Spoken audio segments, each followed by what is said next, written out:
Good morning, everyone, and welcome to PropTech, protecting your investment through Technology Forum.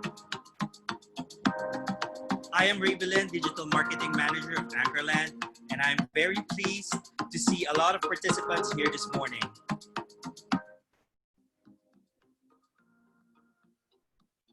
So far, we already have a number of attendees via Zoom and a handful of viewers on our Facebook page. We're actually expecting participants from Davao, Los Angeles, Las Vegas, and the rest of the Philippines to join us. At this point, we would like to acknowledge the presence of everyone. So while waiting for the rest of the participants, we would like to share with you a video of the highlights of the 15 years of hard work and accomplishments of Anchorland.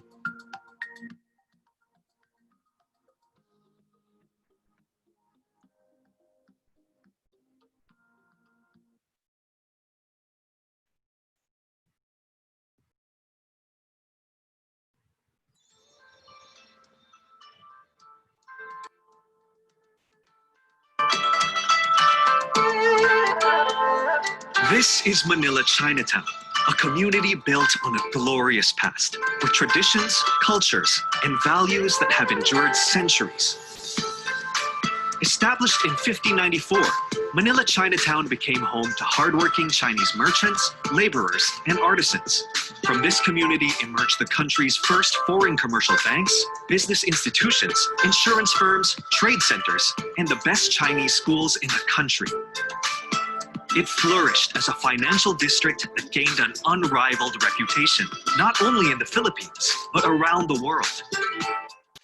Today, Manila Chinatown carries a unique identity characterized by resilience, productivity, hard work, and a synergy of Chinese, Filipino, and Western cultures.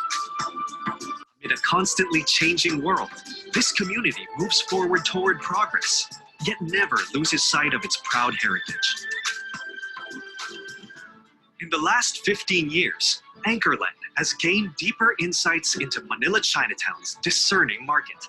We continue to address the unmet demands and respond to every unique need. This is our unwavering commitment to handcrafted excellence, our drive to elevate the standards of luxury and quality. We have earned the trust of the community as a company that creates masterpieces, properties of unparalleled comfort, convenience, functionality, and cutting-edge technology. These developments have given families, students, professionals, and business owners spaces that harmonize efficiency, lifestyle, and age-old traditions. We began serving Manila Chinatown with our pioneering developments, the Lee Tower and the Mandarin Square, spacious, low-density condominiums for the convenience and pleasure of hardworking businessmen and their families. Through the years, Anchorland saw the humble beginnings, not just of businesses, but also of families. Families who wanted to venture on their own without leaving their roots. This is the reason why we developed the Prince View Park Suites and the 8 Alonzo Park Suites, modern homes that gave starting families convenience, comfort, and a great start in their journey to build their own legacies. As families grew, there rose the interest for residences near private schools. To address this, we developed the Warden Park Suites and the Oxford Park Suites, condominiums designed with learning-centered facilities that encourage holistic development and family bonding. With the increase of small to medium businesses was the significant demand for office spaces and warehousing facilities. Our solution, the One Soler and the One Luna Logistics Center, offering modern and spacious cutting-edge facilities. These projects became instrumental to the success of many passionate entrepreneurs in the area. Anchorland raised the bar of luxury in Manila Chinatown by offering residential developments that take life to a whole new level. Through the Anchor Grand Suites, a new landmark of timeless luxury, and the Anchor Sky Suites, the world's tallest Chinatown structure to date. Businessmen, executives, and high-income families can celebrate the height of their success in premium, opulent homes that can be passed down to generations. In the last 15 years, Manila Chinatown has experienced our drive to innovate and our commitment to serve. And as we continue to change the landscape of this community for the better, we know that this is only the beginning of greater things to come. We begin with the launch of One Financial Center. This 39-story office development will provide spacious units configured to the specific needs of the third-generation business owners in Manila Chinatown. We will also develop the Divisoria Logistics Center and Recto Logistics Center, state-of-the-art warehousing facilities strategically positioned between commercial landmarks and our other residential developments for the benefit of wholesale traders operating in the area. Addressing the increasing demand for learning-focused residences, the 50-story Cornell Park Suites will rise along Masangkay Street, minutes away from schools in the area. Spacious units and specialized features make this an ideal home for starting families with school-age children. One Legacy Grand Suites is an upcoming 69-story luxury landmark along Benavides. Like an unforgettable classical piece, it will harmoniously combine architectural design, work-life balance, and an atmosphere of timeless tradition in a rapidly changing enclave. Anchorland specializes in custom-made residential developments that answer unique and specific needs, but we are also flexible and diverse to our offerings that includes commercial, office, and entertainment projects. Our success in Chinatown fueled our drive even further to venture out of premium Binondo and extend our signature excellence, not just in nearby major cities, but to the rest of the country as well. Situated in the nation's capital and famed for its beautiful sunset, the boulevard which runs along the magnificent Manila Bay deserves iconic properties that match the grandeur of the location. Admiral Hotel is a landmark of history and legacy that will soon open as the first luxury boutique hotel in the Philippines. Its redevelopment completes Anchorland's prime Admiral collection along Rojas Boulevard, together with our residential luxury condominiums, Admiral Bay Suites and Admiral Grand Suites. The 33-story Mayfair Tower enjoys close proximity to the country's national heritage sites like the Rizal Park and the National Museum, as well as to other key landmarks in the Philippine capital. Our most daring project to date will feature a 63-story luxury residential tower, the grandest yet along Rojas Boulevard. Panorama Manila continues Anchorland's pivotal role in changing the boulevard's skyline. Dubbed as the new center of finance, business, and tourism, Bay City is one of the most anticipated areas in the metro.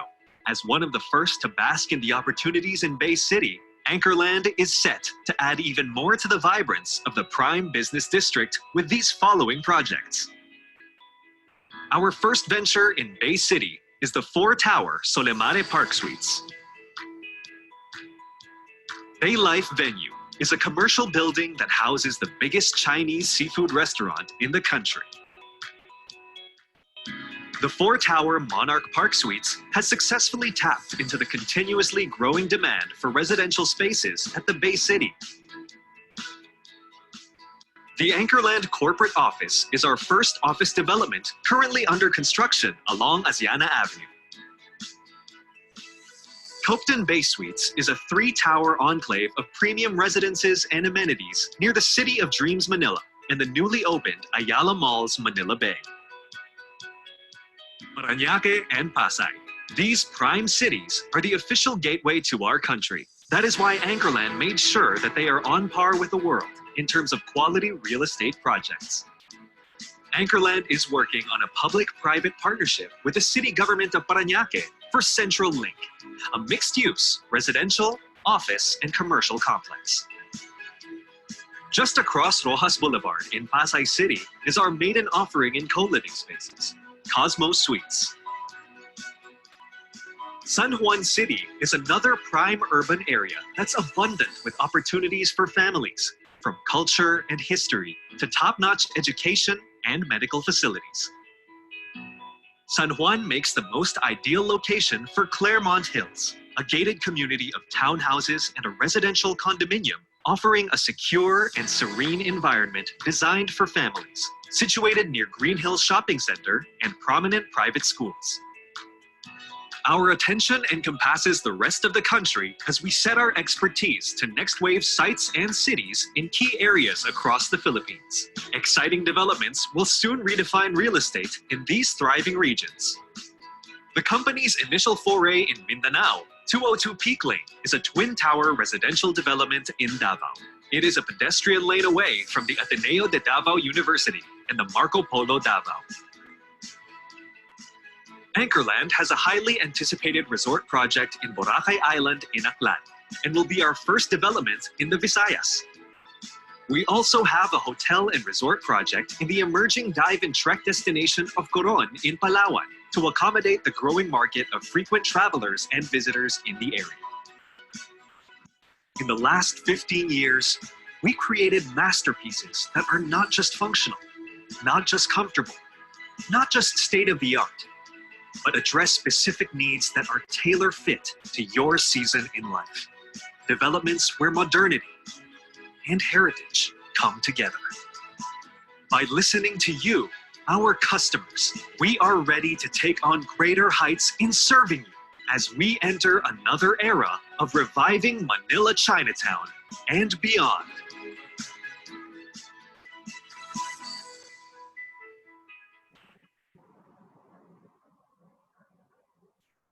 Again, welcome to PropTech, protecting your investment through technology.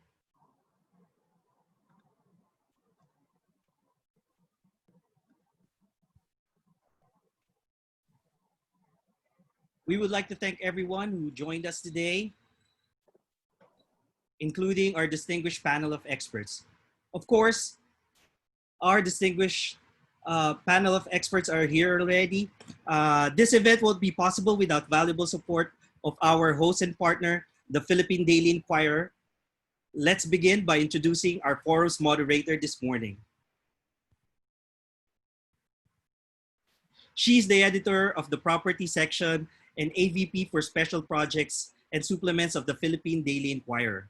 She has been with Inquirer since 2000 and began her writing career as a contributor for several sections, including science and health, property, and business. Since her appointment as editor in 2016, she has introduced her new themes, columns, and creative executions to provide more interesting and more comprehensive contents for the section. Today, she's lending us her expertise to facilitate the discussion with our panel of experts. Ladies and gentlemen, please welcome Ms. Texa Maniego.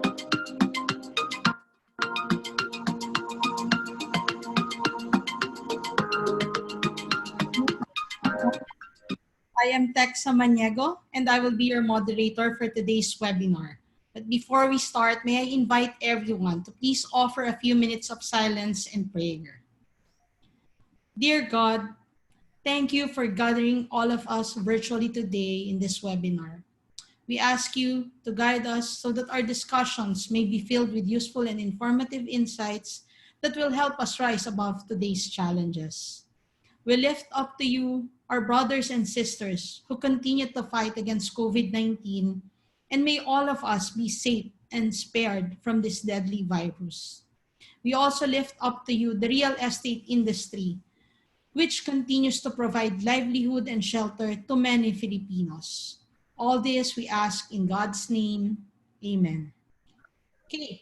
Good morning again, everyone, and welcome to today's PropTech webinar entitled Protecting Your Property Through Investment Technology, brought to you by one of the country's leading premier realty developer, Anchorland Holdings, Inc., and the Philippine Daily Inquirer's very own Inquirer Property section, your most credible source of real estate news in today's modern era. But first of all, before we start, let me welcome a few guests who took time to join us here today.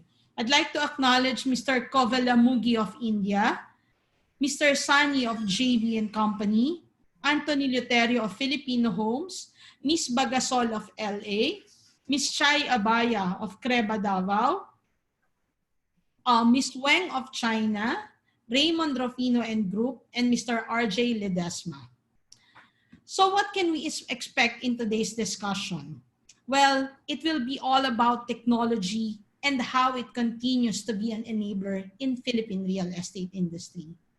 We all know that since the start of the pandemic, individuals have been scrambling to find ways to better deal and adopt with this so-called new normal. Businesses had to come up with new strategies and innovations in the hopes of cushioning the blow of this unprecedented crisis. Property developers were quick to act too, thinking of ways of how to carefully tread this chaos brought about by COVID-19. Many, in fact, had to go back to the drawing table to revisit plans and strategies and find tools that would allow a business as usual mode. But there are also those who were quick enough to maximize what they already have on hand, and that is technology. Technology undeniably has revolutionized the way we do business, and more so, the way we live. Technology afforded us convenience and security we never would have deemed possible. It allowed us to live our lives with much ease and comfort. Technology indeed changed us. It allowed us to thrive, grow, and experience things we never thought would have been possible. Businesses likewise turn to technology to streamline processes and make their operations more cost efficient, reliable, and flexible, ready to adapt to the ever-evolving demands of their markets. And it's the same for real estate. Real estate developers who are highly sensitive to their clients' needs had been quick to act and utilize technology to further benefit their investors and buyers and provide them the undeniable perks of a technology-enabled property investment.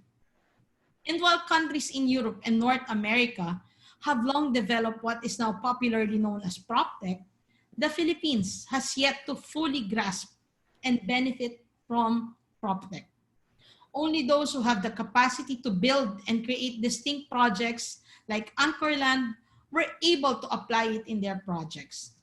But many of you may ask, what again is PropTech? Okay, PropTech is actually coined from the terms property and technology. It refers, it simply refers to the application of various technological features in a property, its systems and operations, from construction to after sales, to provide a distinct kind of living experience. Some actually define it as information technology being harnessed to come up with better innovations and even more sophisticated capabilities. While Forbes earlier defined it as business using technology to disrupt and improve the way we buy, rent, sell, design, construct, and manage residential and commercial property.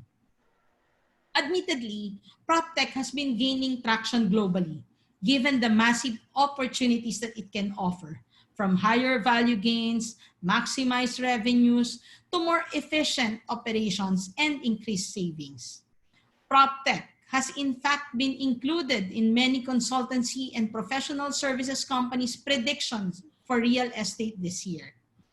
But PropTech became even more relevant than ever as the ongoing pandemic accelerated the need to invest in technological innovations that would meet new health and safety protocols as well as changing market preferences in real estate.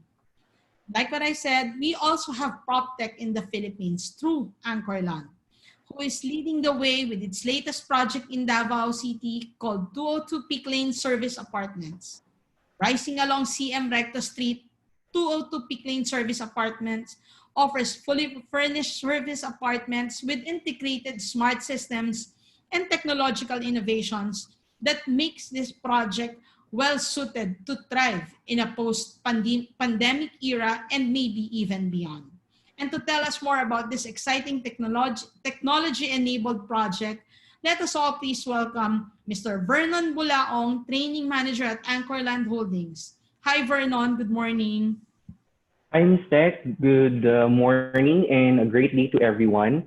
We're very excited to share with you this forum as this will really provide us relevant insight about the relevance of property technology in our project, especially here in Davao City. So I would like to share my screen right now so that you can already see the presentation for a while.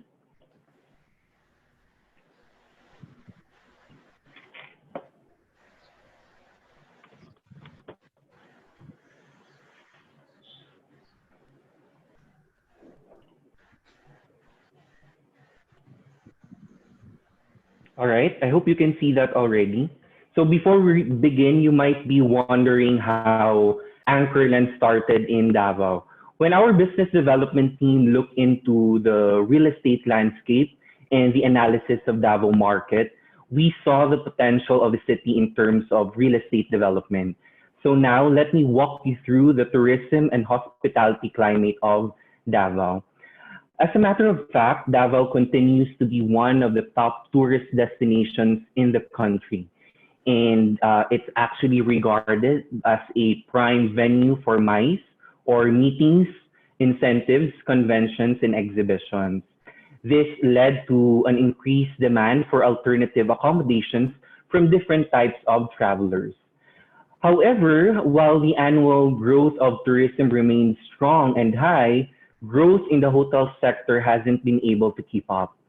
This really shows that there's a supply and demand gap, which makes rental business in Davao sustainable. 202 Peak Lane is the first project of Anchorland outside Metro Manila, and it actually features a business model for investors that provide them sustainability in their passive income investment. And this can be done through the use of various smart and eco-friendly technologies. I'd like to start by giving you a brief overview of the project, starting off with the location. 202 Peak Lane is situated in the most progressive lane of Davao City. It has direct access to two major thoroughfares of downtown Davao, which are CM Recto Street and Manuel Rojas Avenue. It's actually just a few meters away from the city's primary establishments and landmarks, drawing business and leisure travelers alike. It's actually just a pedestrian away to Ateneo de Davao University and just a stone throw away to Marco Polo Hotel and Aldevinco Shopping Center. This is an ideal location for conducting business, especially for rental, since it naturally draws market for this type of business. The location also is a preferred choice of guests traveling for meetings, incentives, conventions, and exhibitions because it's at the center of everything.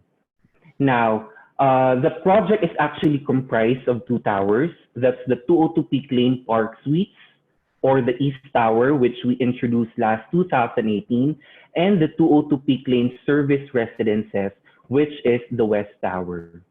When our team analyzed the feedback from the buyers of the East Tower, and as we reviewed the current tourism and accommodations demand in Davao, the West Tower was launched last February of this year. There are actually a total of 575 units in this tower alone. Okay? Now, to everyone, our presentation will actually focus on 202 Peak Lane Service Residences and how technology will play a vital role in ensuring the sustainability of their investment, right? So the tower is actually conceptualized based on our understanding of Davao's tourism and hospitality climate. And each of the tower is able to provide an opportunity for interested investors. However, the West Tower, 202 Peak Lane Service Residences, was actually purposely designed and configured to be operated as a business-ready and fully functional service residence. It already comes with all the requirements needed to be operated right away upon turnover, including furnishings and integrated technological systems. This type of accommodation has similar standards actually with high-end hotels and is an ideal alternative for guests in Davao City. As a service residence, it will also feature a hotel operator who will manage the marketing, hotel operations, maintenance, and the upkeep of the service residences in behalf of the unit owners who will join our leasing program. Therefore, buyers for this tower are investors who are looking for a passive income vehicle that will be managed and operated by someone else in their behalf, while they just sit back and let their investment work for them. As a service residence, the expected guests are those who are traveling either for business or leisure or a combination of both, as we all know as leisure, and are actually looking for alternatives to hotel accommodations. This is very significant since Davao again has been groomed as a venue for MICE. Now, the project provides investors a unique business proposition that will guarantee protection while earning passive income. This is very relevant to our current situation, as I'm sure a lot of our clients are having concerns about their investment security at this time. So by enrolling in the leasing program, unit owner will get to enjoy two things. First, a secured investment through a guaranteed minimum income, which will shield their investment no matter what happens, so regardless of the performance of the serviced residences. Second, it will also provide sustainable profit through the smart systems and technologies, which actually features not only to provide protection for the unit owners, but also a better experience for the guests. To further understand this, let me highlight for everyone the sustainability features of the 202 Peak Lane serviced residences. Okay? So the property technologies that we are introducing to 202 Peak Lane serviced residences are actually based on our understanding of the current rental market and how we envision we can innovate it further in Davao City. These sustainability features ensure security, health, convenience, and efficiency for both the guests and the hotel operator, which in the end will benefit the unit owners who will be joining the leasing program. These technologies are the following. So under security, we have the key card access system and the digital lock set. Under health, we have the air purification system. Under convenience, we have the online property management system. And under efficiency, we have the integrated room automation system and the hotel management operational system. So to give you a more deeper understanding of these technologies, I will walk you through each of this. So we will start with the key card access system. So this one will actually provide a guaranteed exclusivity and security for the guests and of course to the unit owners. Each customized key card is actually unique and it serves as an elevator key pass as it will provide exclusive access to your assigned floor and common areas only. So this will keep tenants and premises safe for additional safety and security. The second one is we have the digital lock set. It is an advanced feature that provides increased security and convenience for unit owners and guests. So through its multiple unlocking mechanism, the unit can be accessed through a programmable numeric password, as it can be customized and contain up to 19 digits for guaranteed privacy and security. It can also be accessed using the Bluetooth via the LockSet's mobile application. And lastly, it can also be opened using the conventional key. The LockSet also can be managed by a mobile application that will allow the hotel operator and unit owners to create and send password to guests. So there's no need to really physically turn over the key. Second is to set passwords to be active and expire on a specific date and time. And lastly, to monitor the usage of the LockSet. The LockSet also has a sleek and modern design that guarantees security through its anti-snooping mechanism. Okay. The next technology that we are introducing is the air purification system. And as we all know, the promotion of health has always been a consideration, especially given the pandemic. Promotion of health also has always been a prime feature of Anchorland projects, even before the advent of this pandemic. The air purification system is a building technology pioneered by Anchorland that ensures the cleanest quality of air in your bathroom. It has a variety of uses from air treatment, ventilation to downlight illumination. This ductless air purification system makes maintenance easy since it is ductless. So it eliminates the usual hassle and cost of maintaining traditional ductless exhaust systems. This technology is very significant today. I believe everyone would agree, as this can help eliminate dangerous virus and bacteria from proliferating in your bathroom. Next, we have the online property management system. This takes convenience to the next level. Compared to traditional property management, where everything is done face-to-face and on paper, this system allows the property and unit owners to interact in real time anywhere through an online interface and mobile application. So property managers can quickly distribute memos or circulars and billing statements, which can be viewed by unit owners anywhere and anytime without actually the need for paper notices.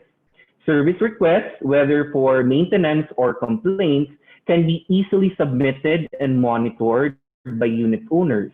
Property managers can actually seamlessly manage and assign to technicians or staff and track the status to completion of those concerns. And guest and visitor management can also be done by a few taps through a simple and easy to use interface to screen for incoming guests and exiting helpers as declared by the unit owners. So this online property management system that we have will save time and resources for both property managers and unit owners. And it will further allow the property management experience to be more convenient and very effective. The next technology that we are introducing is the integrated room automation system. Of course, as we all know, in any business, efficiency is a key factor that will affect sustainability and can actually dictate the success or failure of the business. The integrated room automation system is a technology that ensures efficiency in the hotel operations. It controls various features of the unit and includes automation, which includes the air conditioning unit, smart TV, curtains, and lighting. So say, for example, the guest can actually set up at a particular time of day where the curtains will automatically open and the lights will turn off, or the TV will automatically turn on and the aircon will adjust based on the setting of the guest or the unit owner. So what does this give to the guests and unit owners? For the guests, it provides convenience. And of course, for the service residences operator, it acts as a cost-saving measure. Okay. Now, for the last technology that we are introducing, this is the hotel management operational system. This will provide the ultimate customer experience from booking, check-in, use of the facilities until payment, and even up to checkout. This system provides guests a memorable stay and the hotel operator a seamless way of operating the service residences. So to appreciate how a typical guest experience will look like, I'd like to show you this.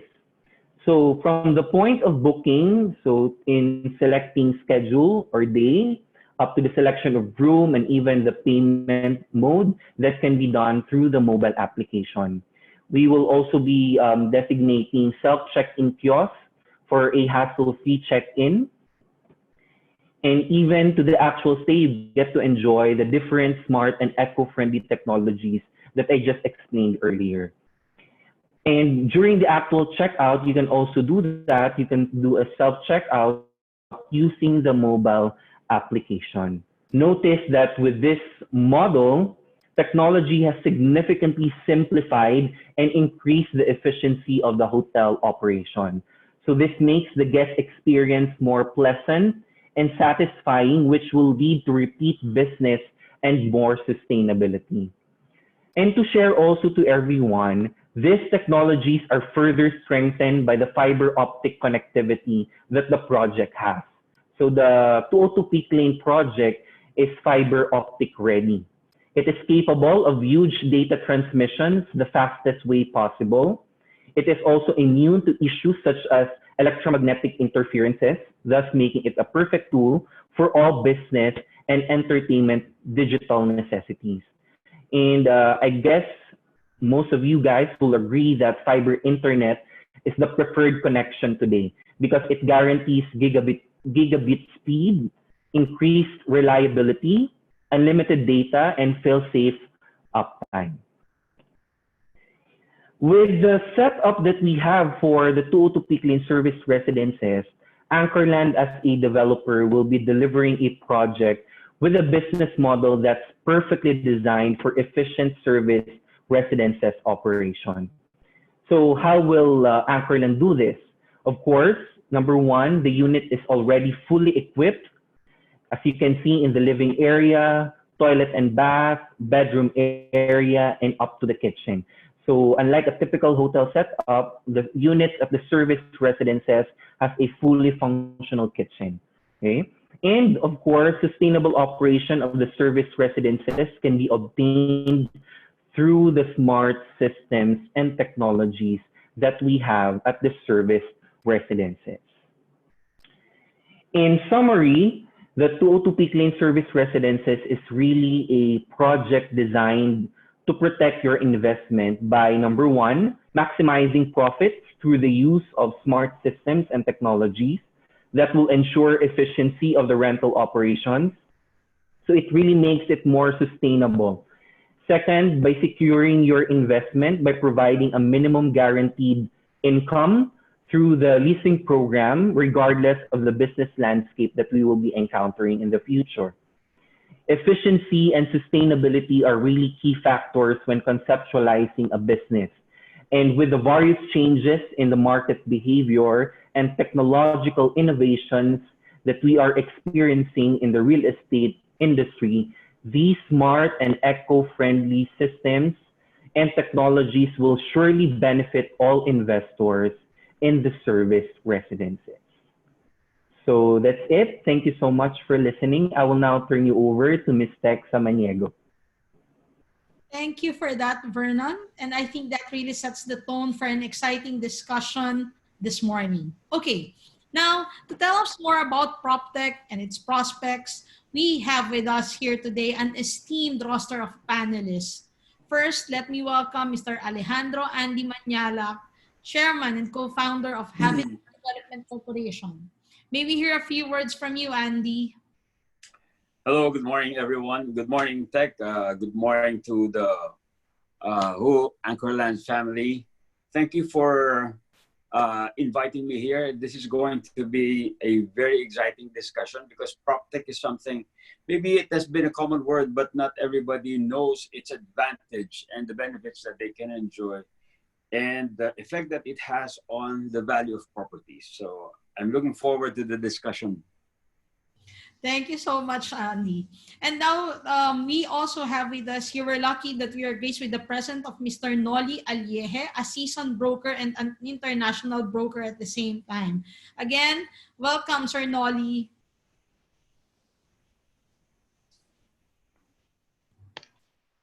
Oh, hi. Okay, so I'm not muted. Okay, yeah. You know, this PropTech is very exciting. I don't know how many of you have been in the industry maybe 25, 30 years ago, and you'd be surprised. Property technology at that time was using a pager. I don't know how many of you remember a pager, no? So we actually go through this. I'm on my way home, and I message my yaya. Yaya is for a nanny, you know, for our foreign guests, you know. And I tell my yaya that, yeah, I'm on the way home.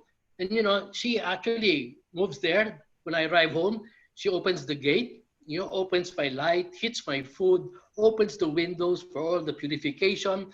And when somebody knocks on the door and there's a guest, I say, Yaya, can you please check who's in the door? This was technology for us during those times. And eventually, the Yaya became an OFW, and I could no longer afford a Yaya. So now I'm really looking forward to these new technologies that we have now in the market. Like, for example, the digital lock, wherein my guest can just punch in the guest. This is one of our biggest problems now as brokers. How to go tripping during this pandemic stage. But now with this, you can just give them the passcode and they're inside your unit and they could see your unit very perfect. And then the centralized control of your unit. You go, you have it maybe on your iPad or in your mobile. You can open the lights, close the lights. When you're lying down, you don't have to stand up or shout for someone to, can you close the lights, please? Everything's moving. PropTech is the next thing to be able to protect your wealth in real estate investments. Thank you for that wonderful introduction, Mr. Nolly. Now we have, to give us a global perspective, may we please welcome Mr. Peter James of Property Club. Hi, Peter. Hey, how are you, Tech? Thank you so much. I'm very happy to be here today. Look, my name is Peter. Peter James is my name.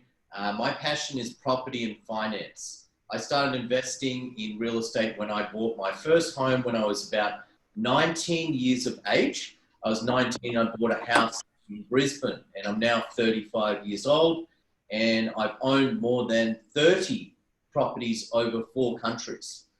So you could say, look, I'm a seasoned investor over the different countries, mainly Asia. So Singapore, Hong Kong, Philippines, Thailand, Australia. So yeah, I've been involved in several different real estate markets, which is really cool.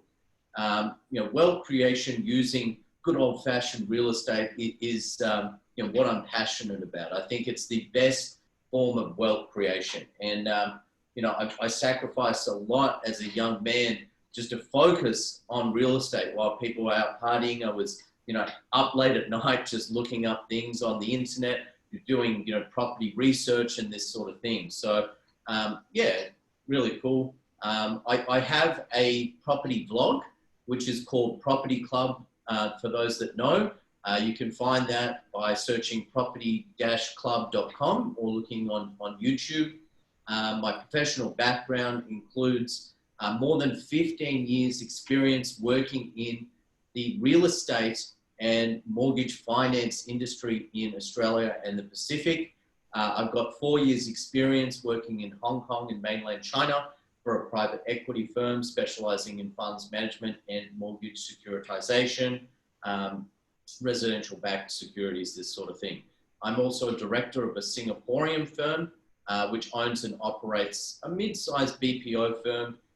Approximately, we have around about 400 staff in our Singapore and Philippine offices. Personally, I love the Philippines. I personally love the Philippines. It's really my second home. And I have a young boy, he's 5 months, Filipino-Australian, and he's got the same name as me, Peter the Third. Yeah, so I love the Philippines. This is really my home now where I live. And my core focus at the moment is real estate, property real estate here in the Philippines, because I think it is the #1 real estate market in Asia, without a doubt. Thank you so much for that, Peter. Thank you. Now we are also lucky to have with us today one of Davao's own, Mr. Robbie Samson. He is currently Mindanao Business Development Head of First Metro Securities. Good morning, Robbie. Morning, Ms. Tech. Hi, everyone. So I'm very excited to be here. Again, I'm Robbie Samson from First Metro Securities. So I deal mainly with investing in the stock market, and I think this is a wonderful discussion because over the years I've learned that one of the pain points for most investors is the fact that they want to invest but they don't know how to go about it properly. So it's certainly exciting that Anchorland has developed a property investment that is being marketed and being outlined as an investment right from the beginning. So I really believe that should eliminate a lot of the confusion when it comes to real estate investing. and that is something that that will help all prospective investors, especially in the growing market like Davao City. So I'm very excited for everyone here this morning. I'm very excited to talk about real estate investing, especially here in Mindanao. Thank you for that, Robbie. Sharing with us his thoughts about property technology is Mr. Eve Luetti. He is the co-founder of Talox. Welcome to our webinar, Eve. Yeah, hi everyone. Thanks, Tex. Yes, so just kind of background on myself. I lived in the Philippines from 2010 until 2018. I was involved in the real estate consultancy side, so working for companies called like CBRE, KMC, etc. So I think I helped a lot of the landlords on their strategies around leasing. And so that's where I experienced that the industry is still not really technology savvy, right? So a lot of things are done relatively inefficient. And we were actually kind of at the forefront of that digitalization and technology movement, which really came from global, which usually starts in the US and then into the Philippines. And so, yeah, when I left the real estate advisory side, I started setting up actually companies which are evolving around property management systems. And yeah, I'm based in Singapore now the last 2 years, but usually I would travel quite frequently to many countries in Southeast Asia, including the Philippines. And so, yeah, I have still a lot of insights to the country. I think if you look at PropTech, it's a really wide term, right? And so you're looking at, you can look at PropTech on the residential and commercial. You can look at PropTech on the investment side, on the operational side, on the leasing side. So I think, yeah, that's just have to be said. And also one thing is real estate developers are not technology companies, right? And that's why guys like me and many other startup entrepreneurs or technology firms exist and partner actually with real estate developers. So yeah, I'm looking forward to this talk. Thank you. Looking forward as well to your insights. And now, last but not the least, we have someone from Anchorland, Mr. Arvin Tolentino. He is currently the training director for Anchorland Holdings, Inc. Good morning, Arvin. Good morning, Tech, and good morning to everyone. Thank you for joining us in our webinar today. And just like everyone else, I'm very excited to be here, excited about the things that we will discover and learn, especially about property technology and how significant it is. And equally, I'm excited to represent Anchorland and to share also insights coming from us as a developer on what we had in mind when we put together this project, as well as how we feel we'll be able to contribute to the overall real estate landscape in Davao City. So thank you very much for having us and looking forward to our discussion. Okay, now that everyone's been introduced, let's get right off the business. Each and every one of you mentioned about how important technology is right now in our world. But let me throw this first question to Eve and Peter. From a global perspective, I mean, what for you would exactly qualify as PropTech? I mean, based on what you've seen in the international property scene, how is PropTech really changing the real estate landscape in other countries? Either Eve or Peter can answer that. Okay, yeah, I'll answer that. Absolutely, I think 100% that PropTech is going to reshape the real estate industry, especially here in Asia, from an international buyer's perspective, because you know you need to be hands off, okay? Because at the moment you can't travel, you can't fly, you can't do much, and you know I think we've learned a lot from this pandemic, which is you need to be hands off. And the wonderful thing about, you know, 202 Peak Lane is it's kind of like a package. It has everything, you know, everything you could hope for. The management system, you know, the management systems to the digital lock, like literally you can use your iPhone and, you know, plug in the password or just kind of swipe your phone like something like out of a James Bond film or something like that, where you can just enter your unit. I mean, that's pretty cool, just in the sense of that, but also being, like I said, hands off, being overseas. You know, the most common question I get from overseas investors, especially from the States, the US or Australia, for example, is, Pete, I'm not going to be there all the time. I have a full-time job. Maybe I'm only going to spend, 2 or 3 months in the Philippines, and they want to use and utilize the property and get, a return on investment, a good return on investment. And they're like, can you recommend me an agent? Can you do this? And look, what's wonderful about those developments with the PropTech is it's all done for you, and it's transparent. You can look at all the billing, all the details on your phone from anywhere in the world. So I think, these developments that have PropTech will actually have a competitive edge on other developments and will command a higher resale value. So they're worth more. And that's what I think about it. Okay, but how do you see this PropTech thing affecting the landscape here in the Philippines? I mean, from a local perspective, from the Philippine perspective, how will it help improve or even elevate Philippine real estate as a whole? Again, Eve or Peter can answer it. I mean, I can just add, for me, it's like, well, PropTech at the end is two things, efficiency and experience, right? And efficiency, we all want to save time. Banking went digital in many countries. Instead of lining up, you can do things in 1 minute, right? So that's the same in now entering buildings, having integrated property management system where you can maybe pre-register your visitors. You probably can have a complaint when something needs to be fixed. Your property manager can respond within 1-2 minutes, right? And so I think you can book your amenities. I used to live in Makati in Rockwell. The rule was at 6 a.m. you have to wake up to book the tennis court. Obviously, the smart people just had someone waking up for them and registering. So it wasn't really convenient, right? And that's the experience side. So if you have a system which is integrated, online, working, then yeah, you can do all your amenities, your bookings, your payments. You can do it there instead of going down, lining up there, wake up at 6 a.m.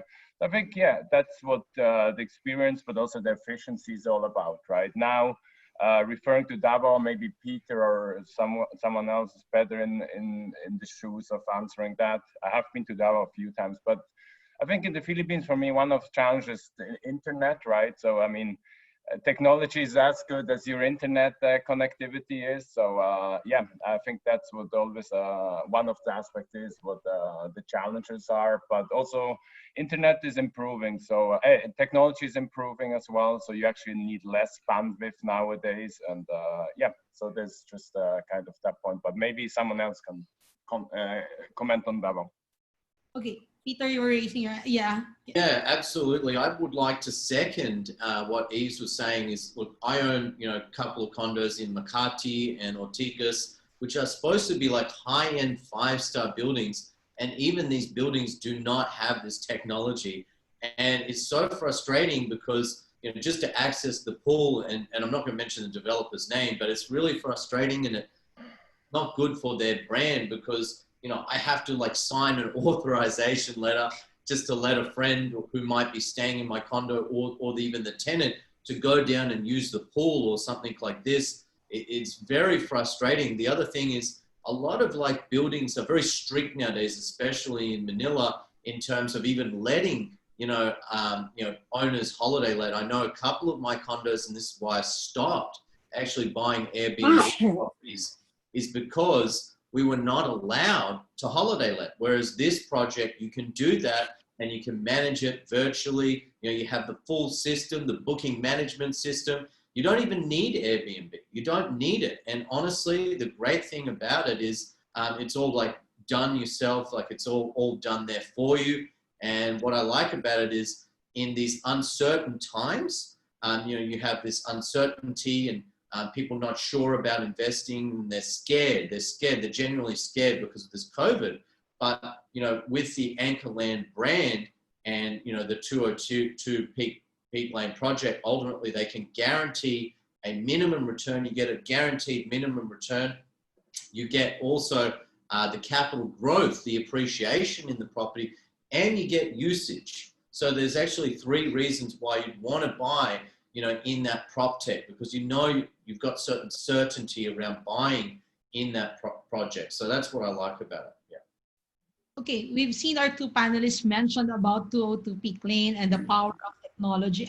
Let me ask our representative here from Anchorland. I mean, how do you hope to use technology to further push, I mean, the real estate industry in the country? Like, when and how did you come up with this concept for 202 Peak Lane? And do you think this is something that is already applicable here in the Philippines? Like Eve mentioned a while ago that internet connection, it's still quite of a challenge. But Arvin, I mean, how did you come up with this concept for 202 Peak Lane and why in Davao? Okay, thank you, Tech. So the Total Peak Lane was launched in 2018. And prior to the launch, of course, we did a lot of groundwork. I think that's something that we're very proud of. Anchorland is a niche market developer. So that means we really take pains to understand. We go through a process of studying the market, understanding the real estate landscape, and for us to really understand what's needed in that area. So as far as concept is concerned, we were able to discover that Davao still remains as one of the top tourist destinations in the country because of its potential and how it's being groomed as a MICE venue, so meetings, incentives, conventions, and exhibitions. There's really a strong demand for accommodation. However, we've seen also that there's a gap. The demand is high, but the supply isn't really so much available. So the concept that we wanted when we came into the market was to be able to incorporate innovation in the rental business. So we went as far as looking at what's the technology available now here and what's the technology available outside, and how do we make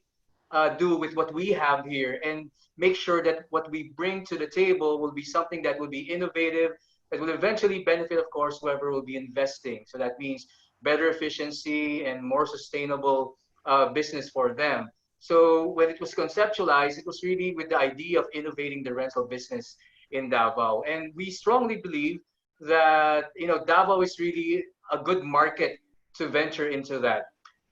These technologies that was mentioned earlier, we already have them also in our properties here in Manila.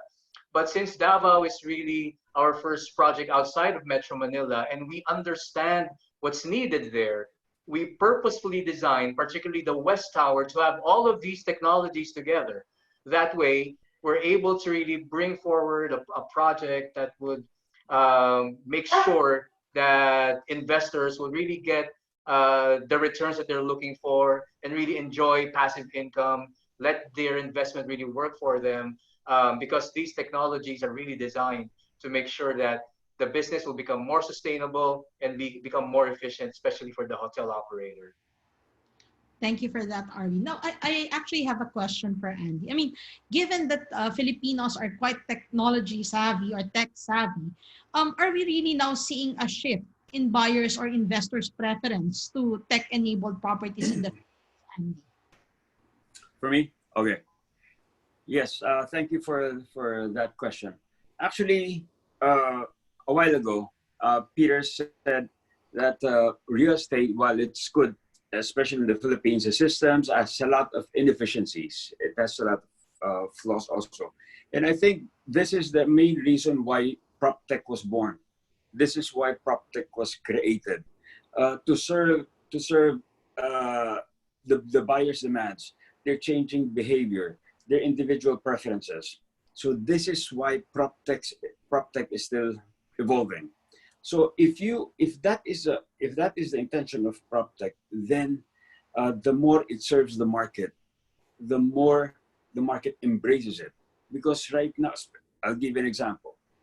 Right now, for the brokers, for the past 4 months, we had no choice but to depend on PropTech in doing our marketing and reaching out to our clients in presenting the projects here. Like, for example, that beautiful video that was presented earlier, the tour of the very nice showroom, which I was very lucky to visit a year ago. And I really saw that beautiful showroom. So since physical contact now is quite impossible. It's or very difficult. It still enables us now to do our job or to do our business because of PropTech. So for the brokers, yes, we embrace technology. For the buyers, yes, this is very much appreciated because it is intended to provide them with convenience. It is intended to provide them with efficiency.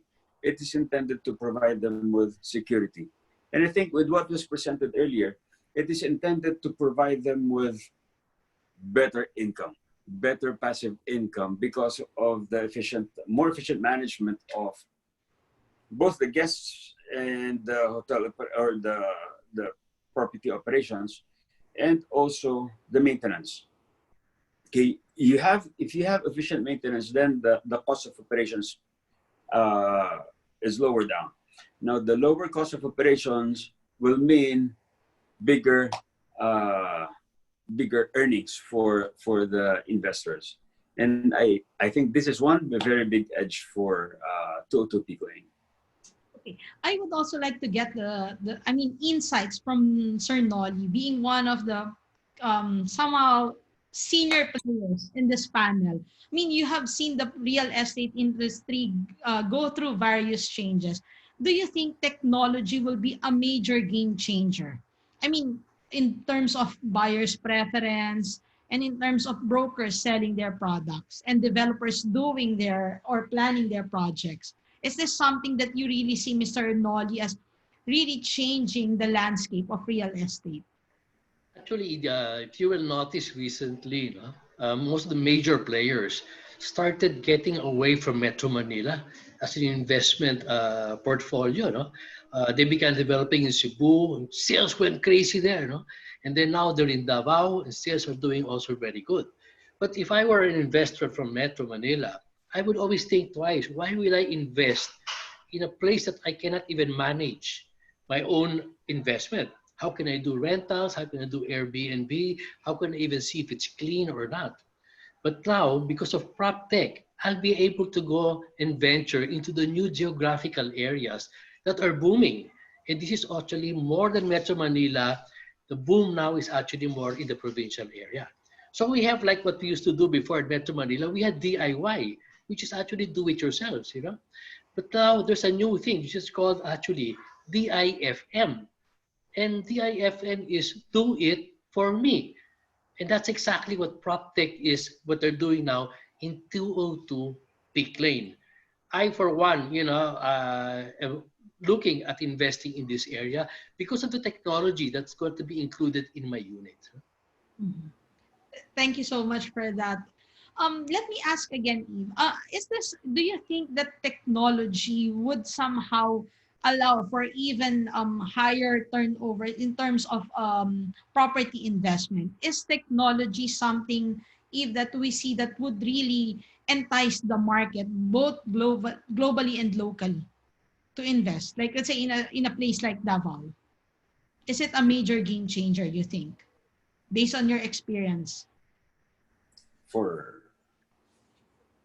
Is that addressed to me? For Eve, actually, from For you, yeah. Sorry, okay.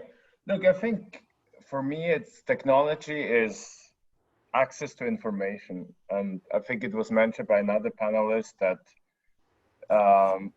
having that platform or that visibility to make the decision, but also then monitor your investment. I think that's key, right, in today's world. And you see in other markets that's already happening, right? And I do think location is still the most important factor in real estate, right? It will potentially always be. But then again, like how you integrate, how you communicate, how you, again, goes back to experience, how your buyers actually experience that investment journey, right? It all starts with the exploration, the buying the buying decision then, and again, the exploration is a property being presented in a virtual environment, again, physical and also virtual, especially in this special moment in time. Even it's all virtual, right? But so I think it's the entire journey, and then also once the property is there and you start getting your returns, yeah, you want to have like a real-time access to information how your investment is performing. And I think if that's in place, then that's definitely a value add which a buyer's interested in. Yeah, so I think that does positively impact like experience of a buyer, and then more so, they are becoming recurring buyers, right? They are becoming loyal to a brand because it builds trust as well if you have access to information and visibility. Andy, in your case, do you think PropTech will only be here, or even after the pandemic, it's going to be the game? Oh yes, definitely. You see, right now everybody's talking about the new normal, right? The new normal. But nobody knows what the new normal will be. I saw a video recently which says to be able to navigate through this and go to have an idea of what the new normal would be, it will be a blend of the old normal and the now normal. This is what we're experiencing now. Now we, more than ever, more people have already appreciated the value of technology. Even those, the older generations who used to say, I'm not too techy. I don't know how to use computer. Now they order everything online. So now they appreciate the value of technology. They're getting into it in the now normal. So when this new normal comes in, that will be a blend. Nah. So I don't think we can get away with technology in the future. So if before the pandemic, it was more of the personal touch and enhanced with technology, in the new normal, it will be more of the technology enhanced with personal touch. We're looking at it even from the broker's perspective, even maybe prior to viewings, actual viewings, everything will have to be done first online. Initial interview, showing of videos, showing of the property. And if you like it, then let's do an actual viewing.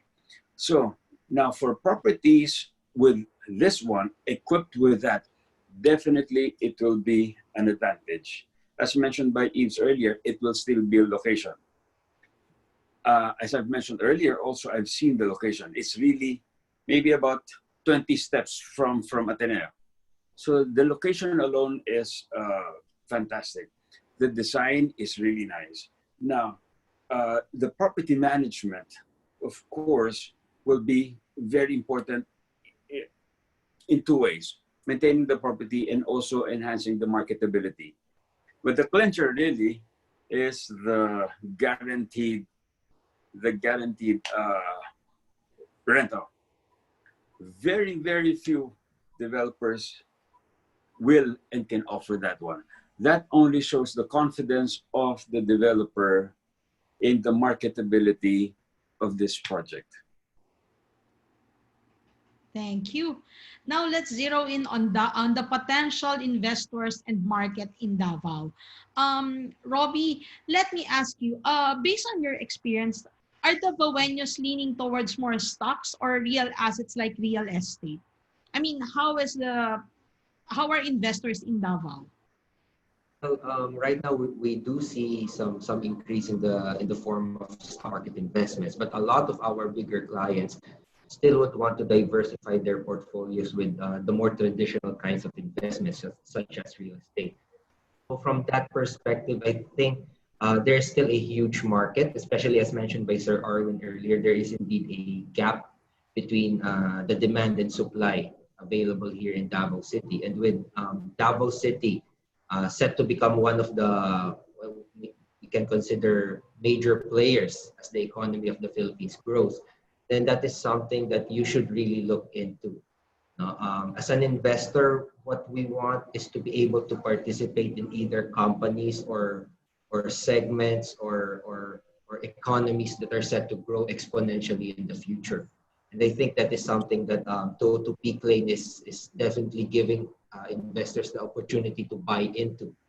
They are able to buy into a growing city, to a developing city. They are able to, as mentioned by Sir Andy, and it's been emphasized by almost all of the speakers here, the minimum guaranteed income is a huge bonus, especially for me as an investment advisor. That is something that is going to make it easier for investors to appreciate. You have the potential of growing your capital because the location is great. The growth potential of that area is good. It's situated within the heart of the city. But aside from that, you have returns that are higher than what is being offered in the market right now. So there is, in terms of your risk to reward ratio, it's very, very skewed more toward the reward rather than the risk. And as an investment professional, that is something that we do seek in all of our investments. So from that perspective, I think it's definitely a good proposition for investors to consider investing in a pioneering real estate development such as this one. Property investment already gaining traction in Davao? I mean, or would this be a major game changer for you, it being a tech-enabled in property development? Yes, definitely. Sir Nolly made a great point earlier that because this is a well deep tech integrated property development, it will not just attract people from Davao. We actually do have a lot of investors in Davao City that come from neighboring cities. So that is going to open up the market for this project exponentially, I believe, because a lot of people want to invest in Davao. They may not always have the ability to do so, especially now that guidelines are a bit stricter than usual. You want to be able to take advantage of the growth, even if you don't have the capacity to be here on a regular basis. And that is something that technology is definitely going to be able to provide for them. So yes, I believe this is going to be a game changer. I think this is something that will make investors truly consider investing in the property because it addresses a lot of things. It perfectly captures what Sir Arwin mentioned earlier, kanina, that they have a niche market. They target niche markets, and passive income is indeed a niche market. So you have to really give them everything that they need. You have to make things as easy as possible for them to generate returns, to get attractive yields on their investments. So it's definitely a good development for us here in Davao. Just a follow-up on that. Peter, in your case, do you think it's easier to actually market a project that's technology-enabled? I mean, how is it viable, these types of projects? And how is it really beneficial for both investors and buyers?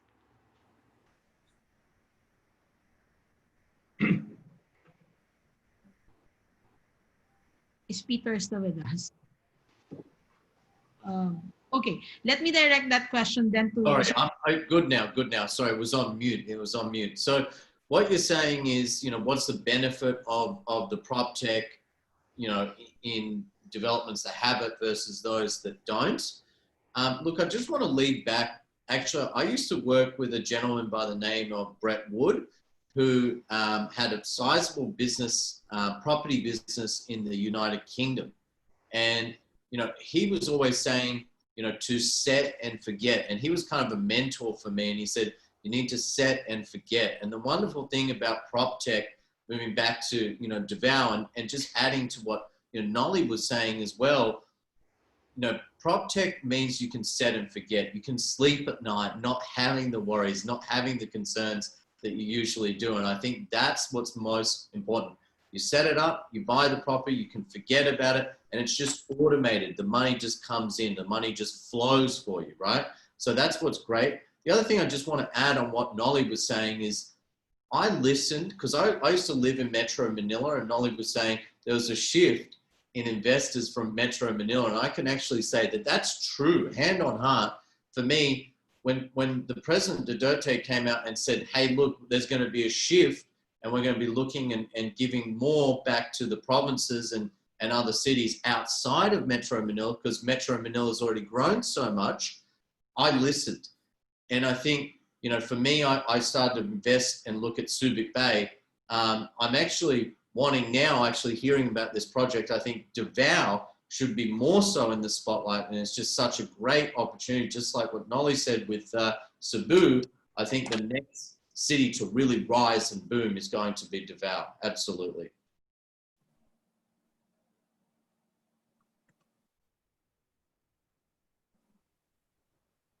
Okay, thank you for that. How about for our local brokers? Mr. Noli Alieje, is it easier for you to actually entice buyers to purchase investments that are technology enabled? I mean, is it easier to see the actual benefits compared to a non-technology enabled development? Okay. Yeah. Um, we're moving now into what Andy was saying, we don't know where we are today.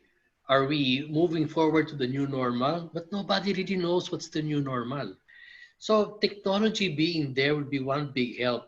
Most especially, as I mentioned, no? The brokers, just as simple the digital lock. It's one of the biggest headaches today of the brokers to be able to go tripping for people. That the owner has to be there, the broker has to be there, the buyer has to be there. They have to open it, make the clients go in. Look, the exposure is very great, which makes us brokers kind of reluctant to be really going out in the street every time. So just as simple as that, just the digital lock, I would say it's already a big help for us brokers. Now, you can imagine also about the air purification and the control system. Uh, it makes added value. Um, I'll give you an example. Like for me, for example, people call me El Subastajero in the real estate industry because my niche is foreclosure auctions. And eventually, I buy basura and then I sell the basura, which means trash, and trash assets. And then I go to the high-end first-class real estate assets. And using this strategy, I'm really looking out for properties like, the 202 Peak Lane. So it'll help so much. Mm-hmm. Irene, in your case, you were one of the actually first developers to tap technology as an enabler for or as an extra treat for their clients. I mean, what were the considerations when these technologies were introduced at 202 Peak Lane Service Residences? I mean, how exactly will this PropTech features protect clients' investments? Because we've heard it already from our broker friends. But in the case of 202 Peak Lane, as a developer, how do you see Anchorland actually protecting the clients through these PropTech features? Thank you, Zach. So we again went back to try to understand what's happening in the market, in the area. And that's where we saw that as far as living conditions are concerned, the Baweños are now more open to vertical developments as opposed to before it was just really the horizontal development. But it's very evident. You have a lot of other big players entering the Davao market, and that is a testament to the people in Davao being now more open, more adapted to living the condo life. And with that, of course, it comes with other considerations. And if I'm going to invest in a condo, um, even before the pandemic, right, there were considerations that people had to think about. And those were things that we also considered. Connectivity, accessibility, security, these were all always there, even before the pandemic came along. Um, Again, another consideration was we understand that there's a need in the market as far as accommodations are concerned, but we also wanted to look at what would the investors need on the other hand. So you have the market, what do they need? And then you have your investors and what will they need? So we came up with these technologies that would pretty much answer the concerns of both the those who will live, those who will use the unit, and those who will invest, buy a unit, and use it for rental business. And we even went the extra mile that we actually designed the residence to be operated by an operator. To have someone to manage the rental operation for in behalf of an investor. So with this, of course, what benefit do they get? Well, first is you can just sit back, relax, and let the investment work for you if you sign up with the leasing program. But other than that, you get the security that you can ensure that your property is protected, especially now with concerns about health. security about health is something that people are very particular about. So, and again, these features were already put in place even before the pandemic came along. Convenience again is there, that if I'm not at my property, how do I make sure that the business is running? How do I know what's going on? So I have uh, the hotel operator who will be answerable to that. I have an online property management system that I can also access. And at the same time, overall, again, the efficiency. With these other systems, with fiber optic being the backbone, it really enables the technology to be fully maximized. So to me, it's just really a matter of imagining what you want and what can be enabled through technology. And that's something that we thought about, and we came up with this concept that really for us would really answer the needs of the market. So both the end user as well as the investor who will be investing for the rental vehicle prospect of this proposition. Okay. Andy, as a broker, would you actually recommend a Manileño, someone from Manila, to actually invest in a property in Davao, such as 202 Peak Lane? If so, why? Yeah, actually, for the past, well, since late last year, I've already started to encourage people from Manila to look outside the NCR. I have told them, look, Philippine real estate is not Makati. Philippine real estate is not Manila. Plus, it is really getting really beyond the reach of the people now, especially in terms of prices. No, so you look outside NCR. There are a lot of opportunities in the other islands. Look at where prices are still very good and very affordable. Plus, the potential of recurring income or easy passive income. No? Of course, their only worry was that I'm already having difficult time managing my properties here in Manila. How will I manage my properties outside Manila?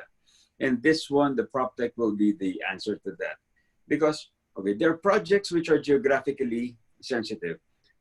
And that limits the market to end users.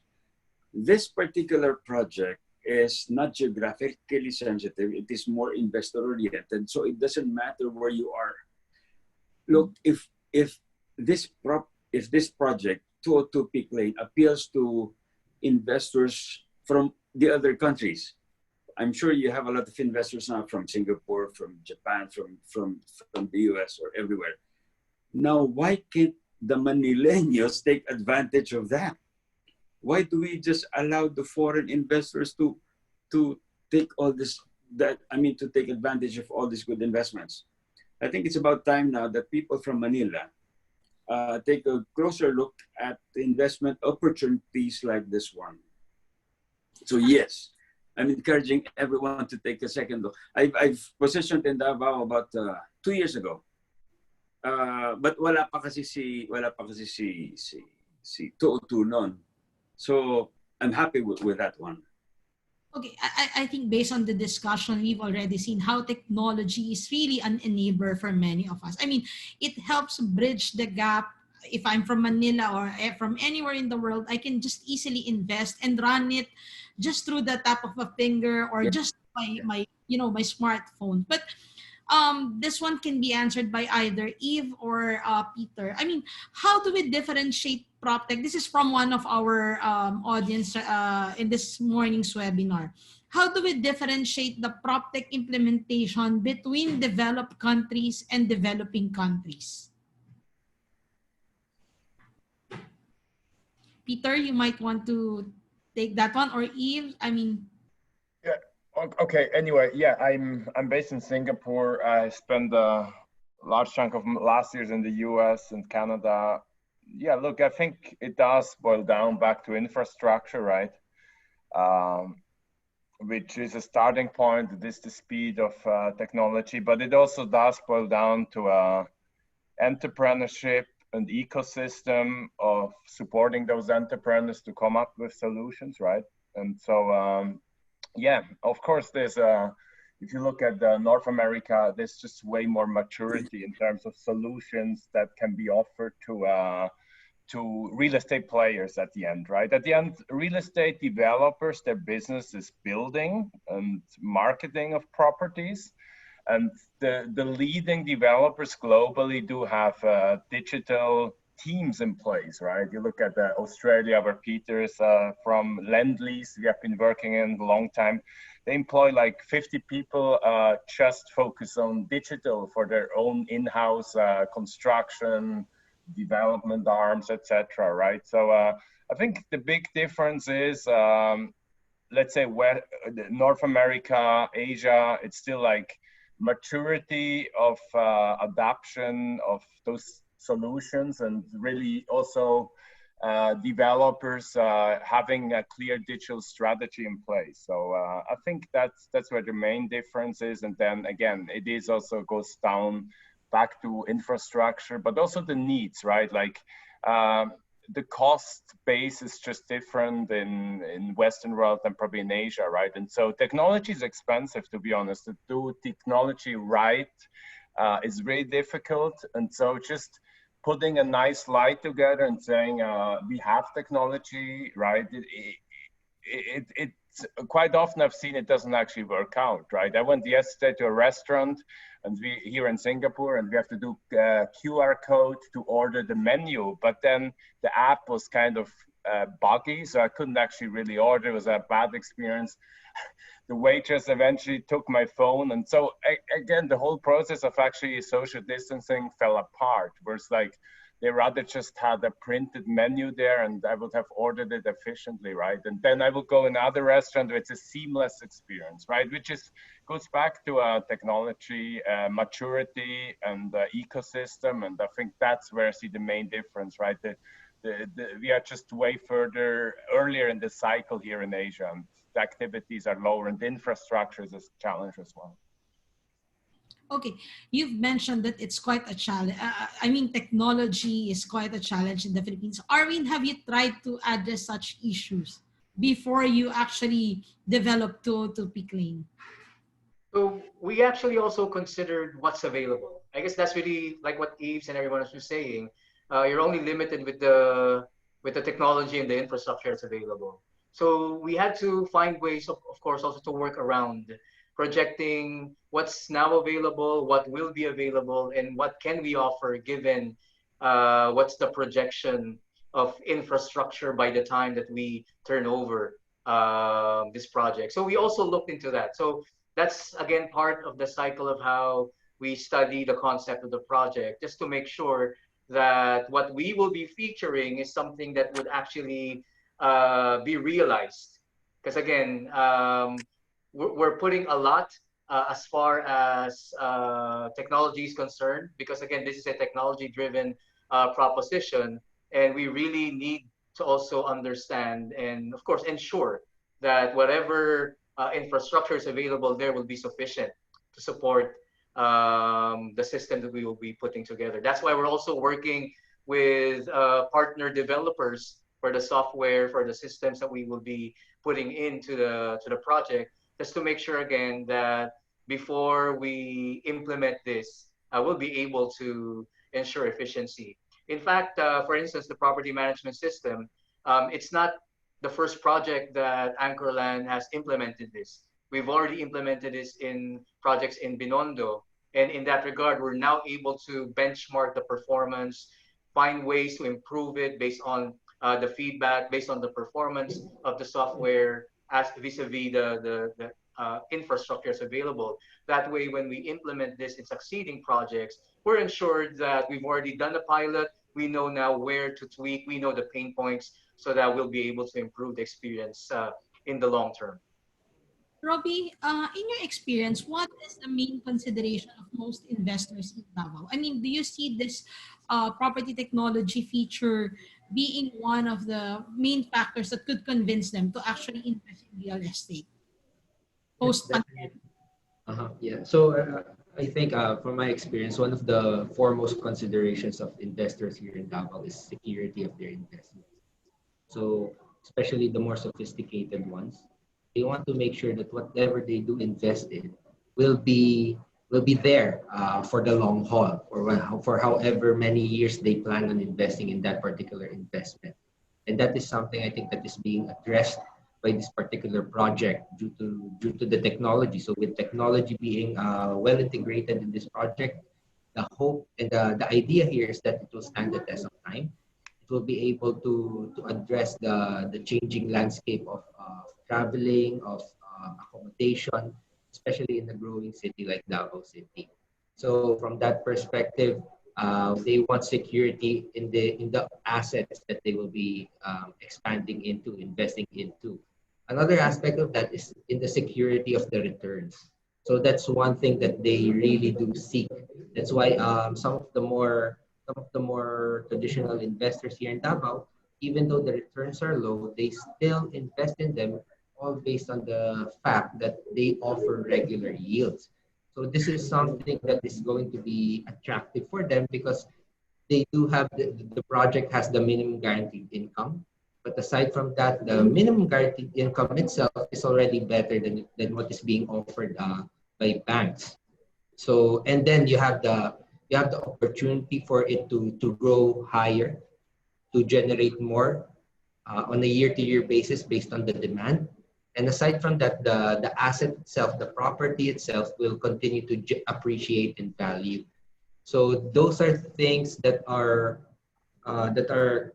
working together to the benefit of this project. This is something that I think will be deeply appreciated by the more risk-averse investors here in Davao, of which there are plenty of them, because they want to make sure that whatever money they put into their investments, they're able to generate good returns while ensuring that the investment themselves will be able to stand the test of time.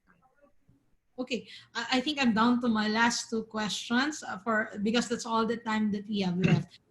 This one goes out to Peter and Eve. I mean, in other countries, do we see prop tech enabled projects delivering even higher returns or higher yields?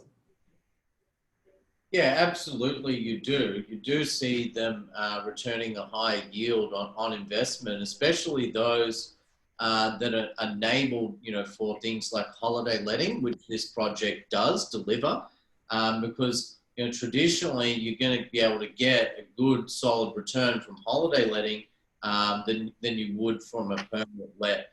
I think also just the fact that nowadays everyone is so tech savvy, and everyone wants the newest, best thing. So it's going to get a better rental return. It's going to deliver a better, resale value. So the resale value will be higher without a doubt. And I know it is in Australia. I mean, you look at an old condo without the bells and whistles, without the technology, the price could be like almost half of the cost of a new development that's brand new, that features all of those things, from the digital lock to using your phone to swiping into your home, to the really cool feature which I remember seeing in Tokyo, and I was surprised to see it in this project, that from your phone you can even control the air conditioning or open and close the blinds, the curtains. So people want something that's new. And actually,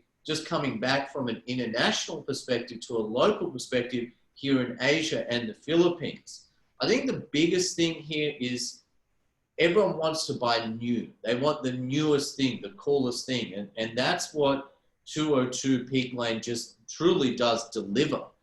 So that's why I'm a supporter of the project. In your case, Andy and Nolly, do you see this types of property investment providing even more returns to your buyers? I mean, is it something that you highly encourage? Okay, let me go first.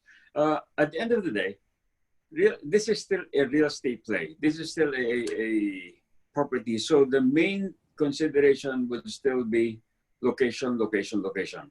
So in that aspect, 202 Peak Lane is already quite unbeatable. I mean, being very close to your markets in terms of possible tenants, either long-term or short-term, near the school, near the commercial, near entertainment. Location pa lang, done. It's actually a done deal already in terms of the potential of the market. Now, here comes PropTech pa. PropTech is, I think, the main benefit of this one for the investors is that it will provide them that additional peace of mind naman. Peace of mind and convenience to make sure that this is really a passive income. You don't have to worry about it. They invest and then they just have to expect their returns, no? And anytime they want to monitor, there's a PropTech to communicate real time with the property manager. So the good just even became better. Thank you. How about in your case, Arnold? I mean, would you say that you share the same thoughts with Andy? Yeah, actually, me and Andy almost grew up together in the real estate industry. But you know what? I always tell my buyers, a condo is a condo. At the end of the day, it's still a condo.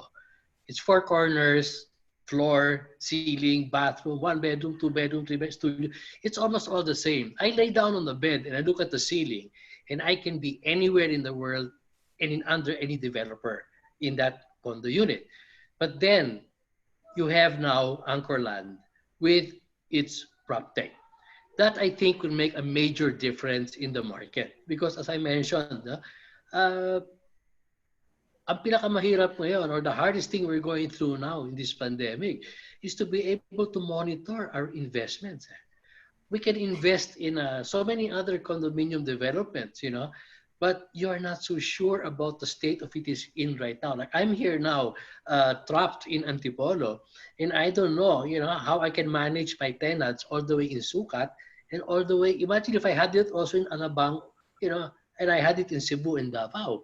But with the PropTech now that's available with Anchorland, sure na yan, di ba?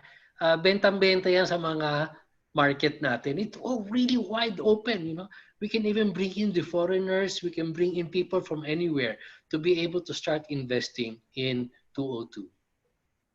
Okay. Thank you very much for such insightful comments, sir. Okay, I'm down now to my last question. In this, if you may please indulge me. As a closing, let me throw this question for everyone, and maybe you can also say a few words and takeaways from our discussion. How do you think can technology help real estate recover and be more resilient? Let's start off with Robbie.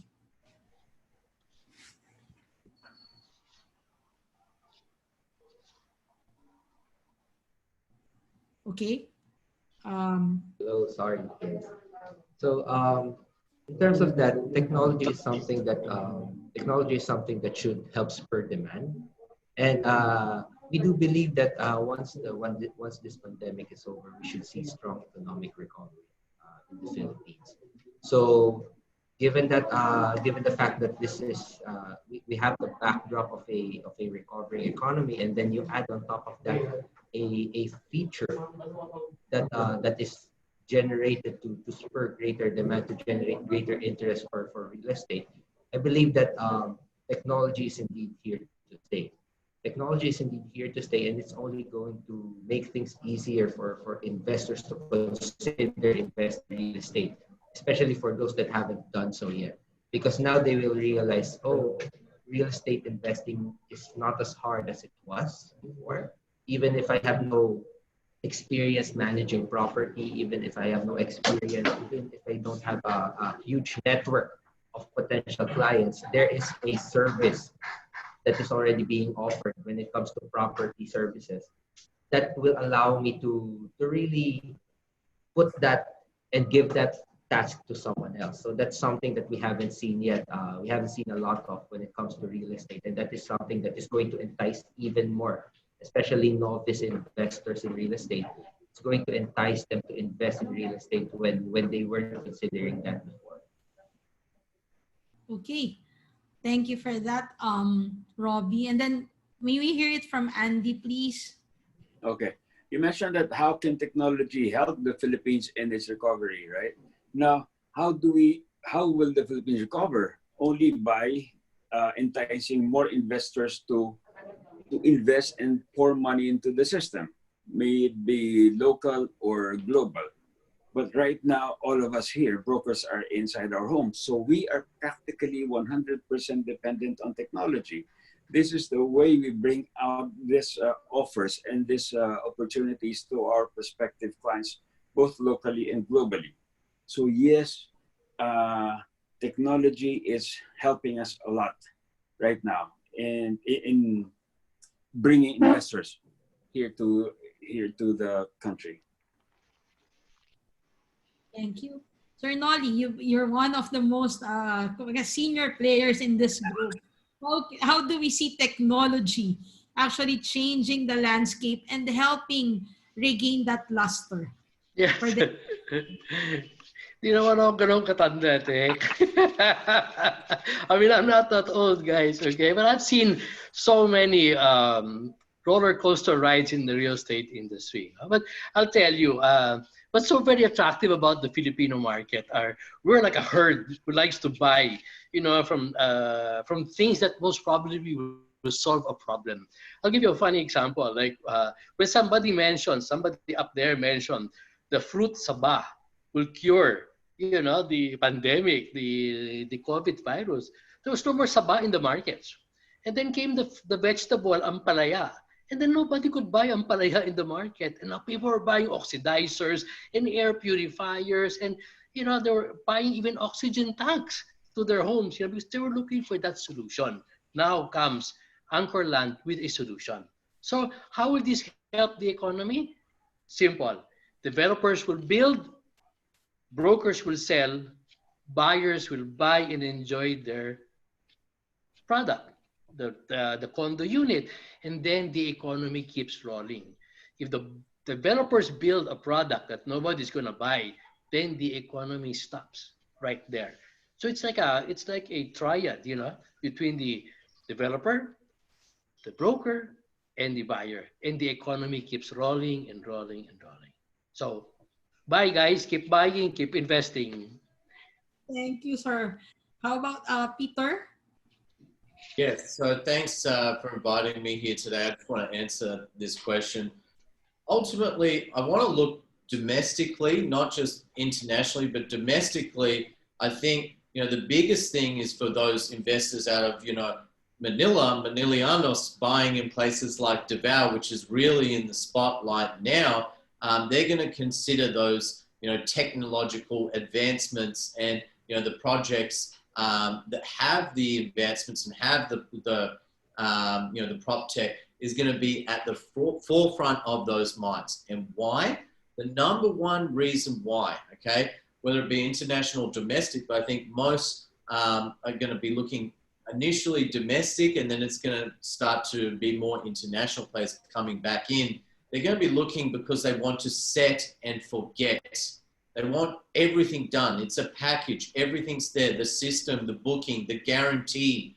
You got the aircon with the purification system, all of the systems, all the technology, everything. It's done for you. You walk in, the condo's finished the way that you want it. You don't have to buy it and then upgrade technology. I just spent 89,000 peso on just one 2.5 horsepower air conditioner. I mean, technology and some certain goods here are expensive. They're expensive. So if you can walk into something that's done, is finished, and adapt to that, pandemic, you're going to be in front. You're going to be in front of everyone else. But look, I think it comes down to just set and forget, and the fact that Davao is in the spotlight. The president even said we're going to, start pumping money out to, the smaller tier 2 cities. So I think Davao is in the spotlight. And if you buy now and you don't delay, then you can see that rise. But later, I think long term, yes, we're going to go through a bit of a dip, but long term, the growth is only going to be very steady in Davao and other major cities, especially. Thank you for that, Peter. And now let's hear it from Arwin. Thank you, Tech.